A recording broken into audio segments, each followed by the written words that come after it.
Everyone, কেমন আছো? আমি সৌম্যদীপ।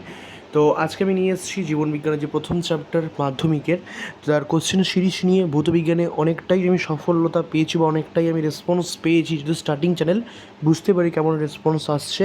তো সেই জন্য আমি জীবনবিজ্ঞানটা চালু করছি। বারবার বলছি, আমি কোনো ভিউজের জন্য বা কোনো পার্সোনালি কোনো কিছুর জন্য আমি কিন্তু পড়াচ্ছি না, আমি একটা এক্সপিরিয়েন্স শেয়ার করছি। তো অবশ্যই ভালো লাগলে লাইক সাবস্ক্রাইব করে দিও। আর আমি তো বলেছি, মাধ্যমিক পরীক্ষার ঠিক পরেই আমি একটা লাইভ সেশন বা রেকর্ডেড সেশন নিয়ে আসবো। আমি চেকিং করিয়ে দেবো যে আমার দেওয়া কোশ্চেন সিরিজগুলো কতটা 100% অ্যাপ্রুভড হয়েছে। তো তোমাদের কি করতে হবে, যে প্রশ্নগুলোকে তুলে নাও বা ফোনে প্রিন্ট আউট করা ভালো না, তুলেই নাও, খাতায় তুলে নাও, দিয়ে করে কী করে নেবে, পড়ে নেবে। আর একটা কথা বলি, আমার এই প্রশ্নগুলো পড়ার অ্যাপ্রোচ কেমন হবে, যেরকম ফর্মেটেই প্রশ্ন বানিয়েছি, যেগুলো 2 নম্বরের 5 নম্বরের, সেরকম ফর্মেটেই পড়বে ভালো। তুমি কোনো সহায়িকা বই ইউজ করবে না। প্রান্তিক আছে, প্রান্তিক আর ছেয়া তো অবশ্যই রাখবে, কোনো ক্ষেত্রে প্রান্তিক লাগবে। সেই দুটো বই রাখলেই তোমার বায়োলজিতে 95+ সম্ভব। আর সম্ভব আমার প্রশ্নগুলো যদি তুমি করে যেতে পারো। তোমাকে কী করতে হবে, তোমাকে এখন মন দিয়ে ক্লাসটা শুনতে হবে, আমি যে প্রশ্নগুলো বলবো খাতায় নোট ডাউন করতে হবে, চুপচাপ বাড়িতে পড়তে হবে। চলো স্টার্ট করা যাক।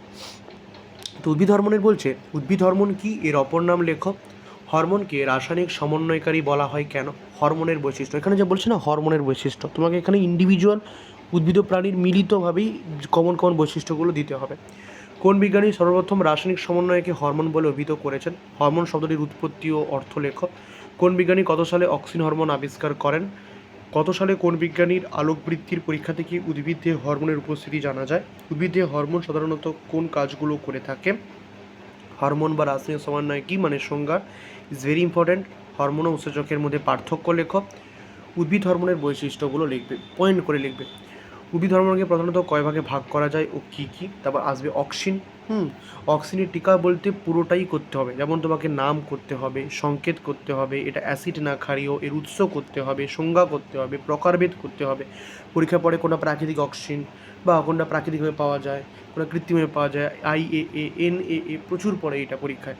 রাসায়নিক প্রকৃতি, ভূমিকা, অগ্রস্ত প্রকটতায়, ভূমিকার মধ্যে অনেকগুলো ভূমিকা আছে, সবগুলো কিন্তু খুব মন দিয়ে পড়বে। জীববিজ্ঞানও একইভাবে পড়তে হবে পুরোটা, সাইটোকাইনেনও একইভাবে পড়তে হবে। এবং তিনটার পার্থক্য তো খুব ইম্পর্টেন্ট, অক্সিন, জীববিজ্ঞান এবং সাইটোকাইনের পার্থক্য খুবই গুরুত্বপূর্ণ। এবার কৃত্রিম হরমোন কি, কৃত্রিম হরমোনের ভূমিকা লেখো, এটাও গুরুত্বপূর্ণ, খুবই গুরুত্বপূর্ণ। তাহলে এই যে 17টা প্রশ্ন দিলাম, আমি গ্যারান্টি দিচ্ছি এই 17টা প্রশ্নের বাইরে যদি আমার প্রশ্ন আসে মাধ্যমিকে, তাহলে ভাই আমি সত্যিই আমার ভিডিও ডিলিট করে দেবো। তাই তো আমি এতটা সিওরিটি দিয়ে বলছি, যার কারণ আমার যুক্তি আছে। তো তোমাদের কী করতে হবে, চ্যানেলটাকে তাড়াতাড়ি সাবস্ক্রাইব করে দাও আর জোর কদমে পড়াশোনা চালিয়ে যাও। Thank you.